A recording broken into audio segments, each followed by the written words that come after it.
Tonight, Hey mate, is that a couple of young girls down there? best friends caught in a deadly tidal trap. Mate, just try to give them a thumbs up, see if they're okay. Yeah, they're not really responding. Obviously concerned that his condition will deteriorate while we're travelling. Stranded on a remote island with chest pains. So do we know where on this island these blokes are? Can the rescue crew get to Stuart in time? Is there one side that's sorer than the other? And she was pinned against a wall by an out-of-control car.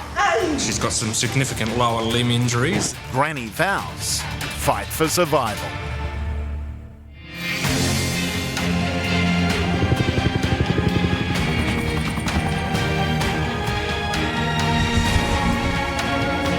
We're doing winching.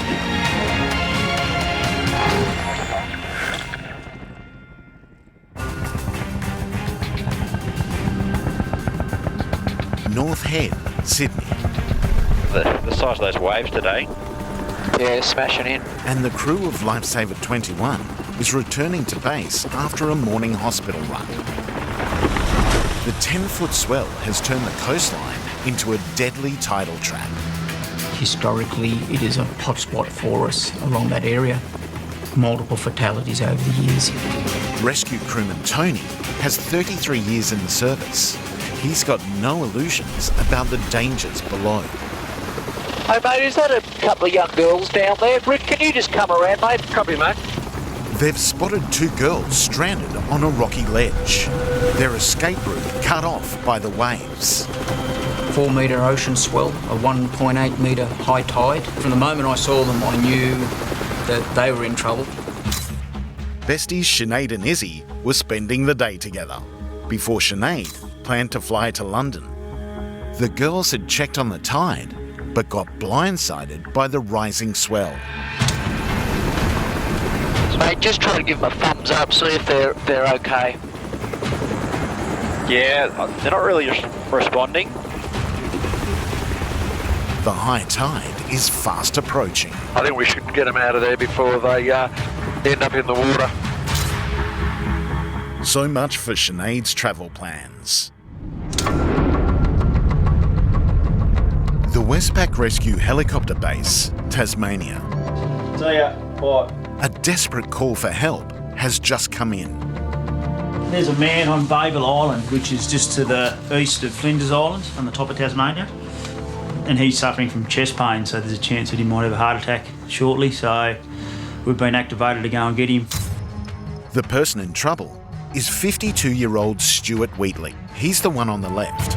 We'll land, assess the patient quickly, then we might just have to snatch and grab him and get fuel on the way back.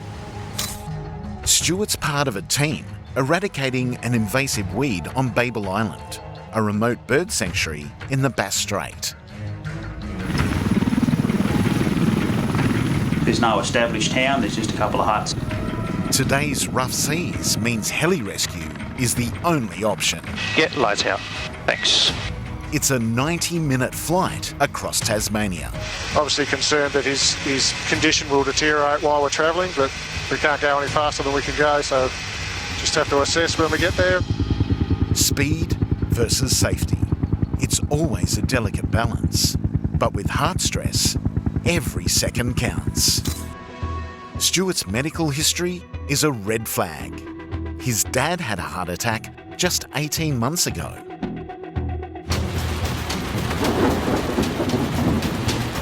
No lightning in the area, but it's building, possibly building up, yeah. So do we know where on this island these blokes are? There's two huts on the beach and there's another hut on the hill. I'm going to park beside the orange tractor. Someone will he'll either be at the orange tractor or someone will take us to him. Tasmania. 4 seasons in a day. Which bit are you going to actually aim for? That mound there with the dark grass on it, or the one on the left with the no dark grass? This, I'll back up with the tractor actually. Right up. Car's clear. Continue coming down. Hold there. Feel pretty stable, yes? Yeah, pretty good. Roger. if you just keep it running, we'll go and see what's going on. Roger. Chest pain is like a time bomb. Pete knows the clock is ticking. North Head, Sydney. And the crew of Lifesaver 21 has spotted 2 teenage girls trapped on a rocky ledge. Sinead and Izzy were out on a coastal walk and got blindsided by the rising swell. It's anything but groovy. You know what, I'm not happy to leave them down there. I'm just looking to the south there and to the north. They're really cut off. A winching operation is the only option. You want to keep them both on board, or are you going to drop one off and bring the other one back? Yeah, just one at a time there, Tony. The aircraft's hospital-run seating configuration prevents them from carrying both girls at once. Just confirm where you're going to winch me to. You see there's a rock just a bit higher of the rest of the rock platform there. Put you right in the middle of that. It's as tricky as it gets. They're 30 metres up. Sean needs to drop Tony bang on target. Tony's coming over the skid. The first thing you do is face the surf. You make sure that there's not a big swell. I've got past the slow down. Position is good. Main is clear, tail's clear. Halfway down.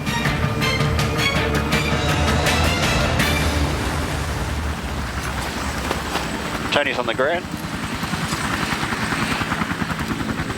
Give us a thumbs up signal. So I had to sort of make my way off that rock down into a gutter that had fast flowing water running through it. And then make my way up a moss-covered sloping surface to the base of where the girls were standing on their little ledge platform.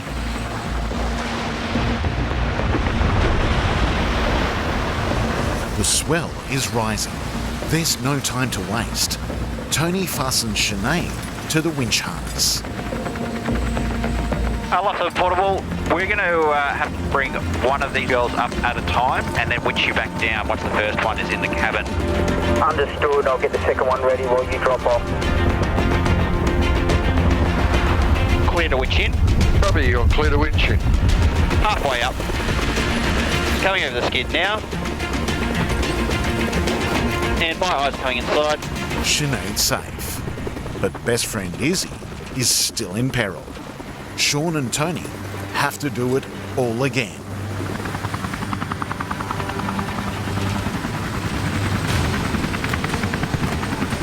Tony makes his way back to a very relieved Izzy.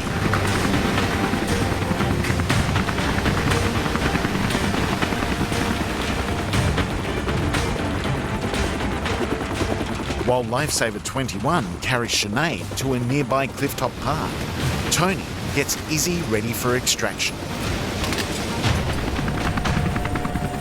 Sinead's good to go.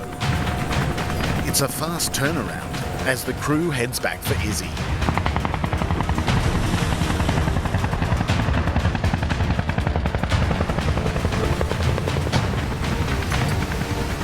Clear to winch in, winching in. 10 below the skid. It's coming over the skid now. Bring Tony into the door. Patient in the seat. Mission accomplished. As there were no injuries, we're happy to release them into their own care. It was more of a preventative action because we had seen so many people injured and killed in that area in the past.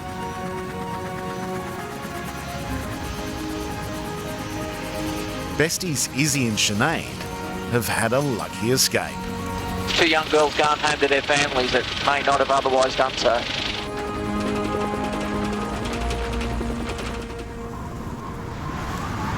Babel Island, in the Bass Strait. It's as remote as you get, and that's part of the problem. How far away is he? Just here now. Oh, he's just here? Yeah. Because 52-year-old Stuart might be having a heart attack. What's happened with you today, mate?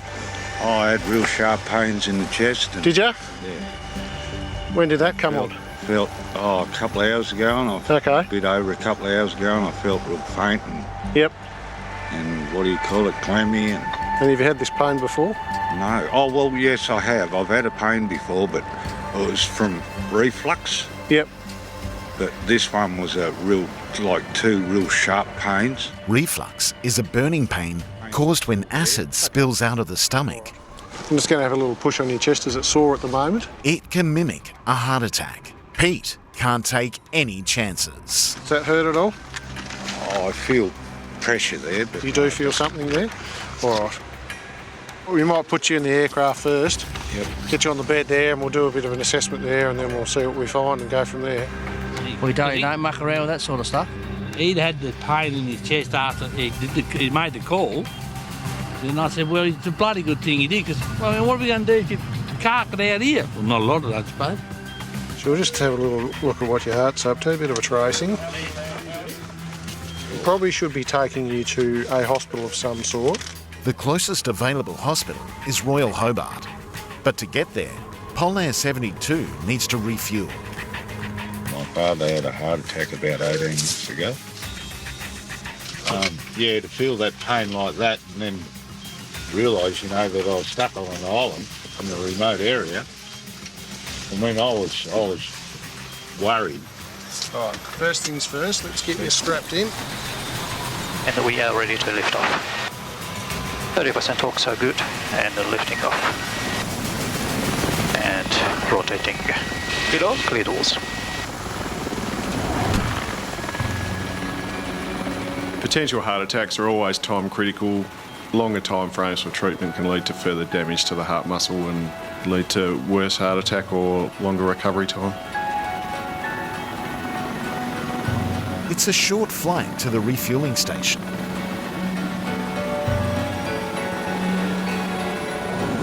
Stuart needs a blood test to determine if he's had a heart attack. We can't really exclude heart-related chest pain, and without a blood test, we can't do the blood test in the field at this stage, so hospitals are the place that he needs to be. The blood test must be completed within the next 2 hours. Yep, that'll be enough fuel. The Westpac helicopter is the only way to get to hospital in time. And if Stuart has had a heart attack, he may need surgery. Has that nausea settled for you? Yeah. Much better? Yep, clear doors. Lights out. And the wheels are on. Bit inclement out there. We're flying with the wind or into the wind? Sideways. It's the only thing we can do, really. It's in his best interest, so... Yeah, I suppose we don't have much choice, do we? And the alternative's not real flash, so... I was thinking I didn't know what was going to happen, that I had to rely on these guys to be able to come and get me. Yeah, it's great. It's great that, this service is there to be able to do that. Because there was no other way for me to get off the island. Polair 72, got you in sight there, and report on the ground rotor lift. Tails clear of the light pole. Roger. Tails clear of the fence.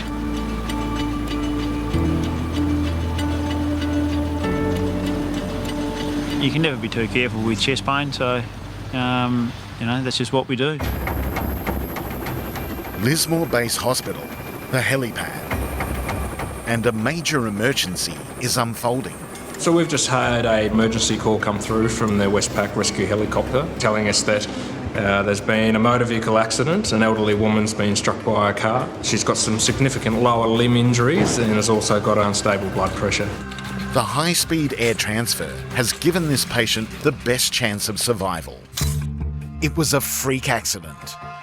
The victim is 81-year-old grandmother Valerie.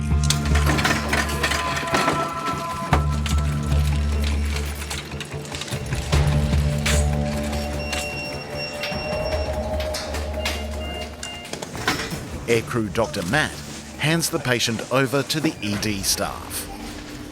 She's an 81-year-old lady who at approximately 9:30 to 9:40 today was at the ATM on the main street in Maclean when a driver of a car nearby, I believe it was stationary, had a seizure at the wheel and accelerated into her. Her left foot, partial amputation through the midfoot, probably caught the brunt of the force, and she was pinned supine underneath the front bonnet. She's had some low blood pressures, other medical problems. She has a pacemaker, type 2 diabetes, hypertension, COPD. With the handover complete, the emergency team steps in. G'day, Val. My name's Reese. I'm one of the emergency doctors, okay? There's going to be lots of people doing lots of things to you just to get you assessed, okay? You just let us know if you need any pain relief or anything, okay? All right. Val's medical history and injuries are cause for serious concern. Got an elderly lady who's been involved in a trauma and she's got an unstable blood pressure. Not exactly sure where the bleeding's coming from, but we think it's probably coming from her pelvis. Sorry, sorry. That's really sore. Need to pop a bit of pressure on it. Val's severed foot must wait. The priority is to stop any internal bleeding. Is there one side that's sorer than the other? Only the left leg. This is the first time son Steve has seen his mum in 3 weeks. He's had the flu, so he stayed away. And now he's facing his son's worst nightmare. When I first walked in the resus room, I was pretty shaky and worried, but I was glad I could see her and talk to her and held myself together in front of her. It was very hard to hold yourself together in front of your mother when she's bashed up like that.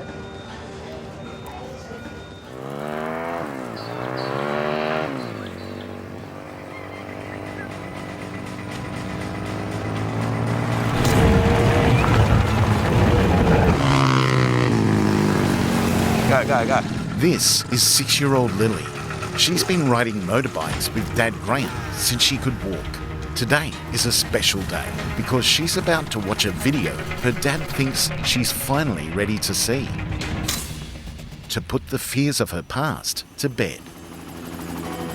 As stated, 2-year-old female thrown off a quad bike, unsure of the speed yet. Obvious deformity to the left forearm.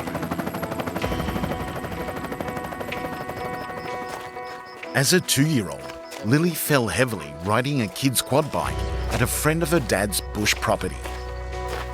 I'm Cameron, we're going to look after you, darling. Yep. She was rescued by the crew of the Newcastle Westpac Lifesaver helicopter service. So she screamed straight away when she fell off, screaming the whole time, picked her up, screaming. Yeah, it was funny when they said bye, Lily. I know. They can laugh about it now, but at the time, things were pretty hairy. It was just like a freak accident. I just picked her up and I knew straight away that it was broken. Yeah, we just kept her still until they came and, the chopper flew over and Dad, you should have got me a neck brace. Oh, yeah, you should have had a neck brace on. Mm-hmm. You've got one on now, though, or when we ride today. Mm. Count to 3 again, One, 2, go. Lily was on a weekend visit with Dad Graham, who found himself with some explaining to do. I'm a single dad, mate. I've got to take her home to her mum, yeah? Yeah, she's not going to like it. Daddy getting into trouble by Mama. But she was okay, wasn't she? Yeah, she was good. It was definitely a bit overwhelming.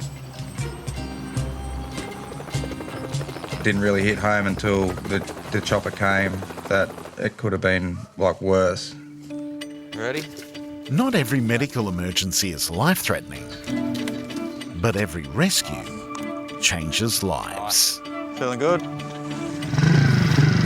Lil's she's very active, she's quite a lot of fun, loves adventure. Yeah, very outdoorsy, we don't spend any time inside. She's great at school and very cheeky. Lismore Base Hospital.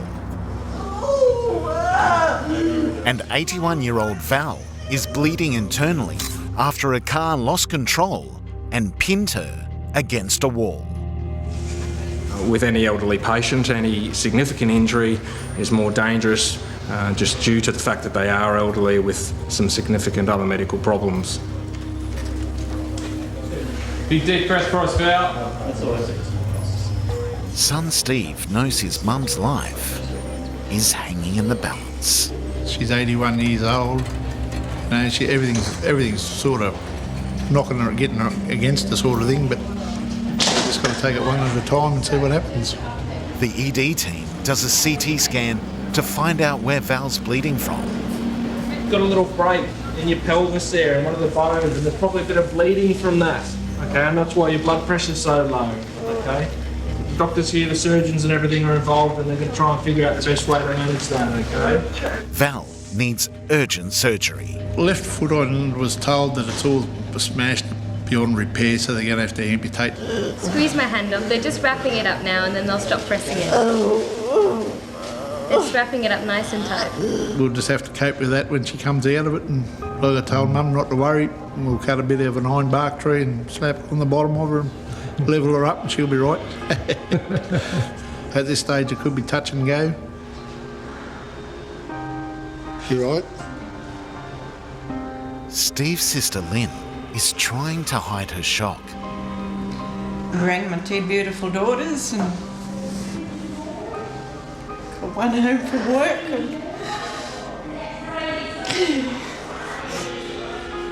Come on, don't you be like that. If she sees you like that, that'll do her in. A tough and close-knit family. All they can do now is wait. 1 month on, and Valerie is slowly recovering. Is it healing properly? Oh, I suppose it is, I don't know. Her damaged foot had to be amputated, but she's as tough as nails and is keen to say thanks to the medical staff and the aircrew. Oh, look, they were fantastic. They never left me on my own, you know. There was always someone there with me at all times. Oh, they deserve a gold medal, that mob. They were just, they were just fantastic. They really were.